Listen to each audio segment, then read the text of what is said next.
नमस्कार दोस्तों, मेरा नाम है मुकेश। आप सभी का हमारे YouTube चैनल टेक्निकल ग्राउथ पर स्वागत है।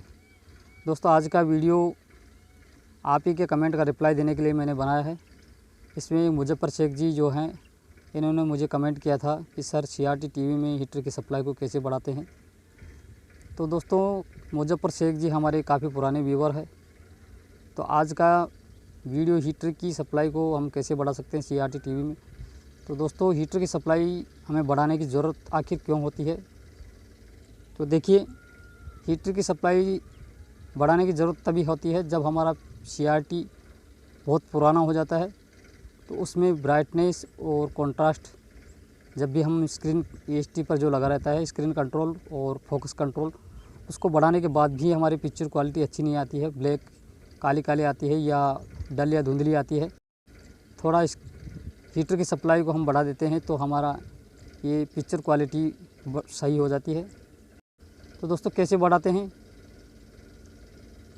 तो वीडियो को पूरा देखना। अगर आप नए आए तो हमारे चैनल को ज़रूर सब्सक्राइब करना।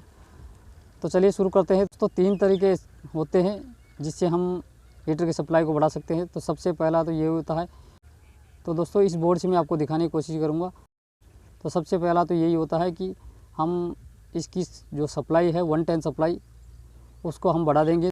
सप्लाई बढ़ाते ही हमारा हीटर की सप्लाई भी बढ़ जाएगी और हमारी पिक्चर क्वालिटी भी कुछ सही हो जाएगी। तो चलिए देखते हैं। इसमें दिखा रहा हूँ आपको अभी इसकी 110 सप्लाई कितनी आ रही है। देखिए 124 आ रही है, 124 वोल्ट के करीब सप्लाई मिल रही है। तो इस सप्लाई को हम थोड़ा सा बढ़ा देंगे। और हीटर की सप्लाई देखिए, इसमें अभी 124 वोल्ट DC पर, यहाँ पर 3.8 वोल्ट मिल रहे हैं। जो हीटर की सप्लाई है 3.8 वोल्ट मिल रहे हैं। तो थोड़ा हम 110 सप्लाई को बढ़ा देंगे तो ये हीटर की सप्लाई भी बढ़ जाएगी और हमारी पिक्चर क्वालिटी थोड़ी सही हो जाएगी। तो दोस्तों, मैं इसको जो SMPS में प्रीसेट लगाया हुआ है, इस प्रीसेट को बढ़ा करके इसकी सप्लाई को बढ़ा देता हूँ और उसके बाद आपको दिखाता हूँ।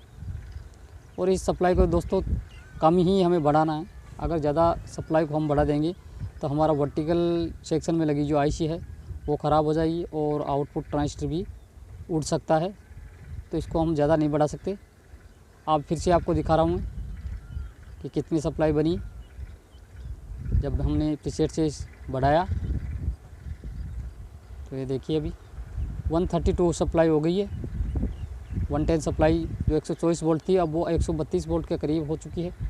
और अब हीटर की सप्लाई भी इसमें देखिए आप, ये देखिए 4.1 वोल्ट इसमें आ चुका है हीटर की सप्लाई। मतलब 3.8 वोल्ट थे, अब वो बढ़ करके 4.1 वोल्ट हो गया है। तो इस तरह से हीटर की सप्लाई बढ़ जाती है तो हमारी पिक्चर क्वालिटी सही हो जाती है। तो इस तरह से हम थोड़ा इसकी हीटर की सप्लाई बढ़ा सकते हैं। इसके अलावा दोस्तों आपको मैं बताना चाहूँगा कि हीटर की सप्लाई बढ़ाने के लिए जो EST से हीटर की सप्लाई निकलती है वहाँ पर एक रेजिस्टेंस लगी रहती है, उसके वैल्यू को भी हम चेंज करके इसकी सप्लाई को हम बढ़ा सकते हैं। और जब हम 110 सप्लाई बढ़ाते हैं तो ये आउटपुट ट्रांजिस्टर और वर्टिकल IC अगर ज़्यादा बढ़ा देंगे तो ये हमारी दोनों कंपोनेंट या और भी कंपोनेंट ख़राब हो सकते हैं। तो हम इससे ज़्यादा नहीं बढ़ा सकते हैं, थोड़ा बहुत ही है हम 110 सप्लाई को बढ़ा सकते हैं। और जैसे जैसे पिक्चर ट्यूब पुरानी होती जाती है तो इसकी पिक्चर क्वालिटी वीक होने लगती है और पिक्चर धुंधली या ब्लैक दिखाई देती है।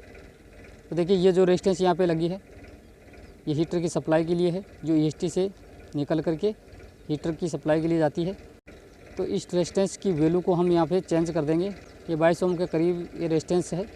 तो इसकी जगह पर हम इसको डायरेक्ट यहाँ पे एक वायर लगा करके जंपर भी कर सकते हैं।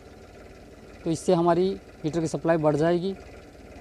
तो ये भी हम तरीका कर सकते हैं। इसके अलावा दोस्तों, हम EST की कोर पर एक वायर लपेट करके भी इसकी सप्लाई को बढ़ा सकते हैं। तो भी हमारी हीटर की सप्लाई बढ़ जाएगी। और फिर भी अगर हमारा पिक्चर ट्यूब वीक ही रहता है तो हम पिक्चर ट्यूब को हम चार्ज कर सकते हैं। चार्ज करने के बाद नए जैसे काम करने लगता है तो हमारी ये प्रॉब्लम सोल्व हो जाती है।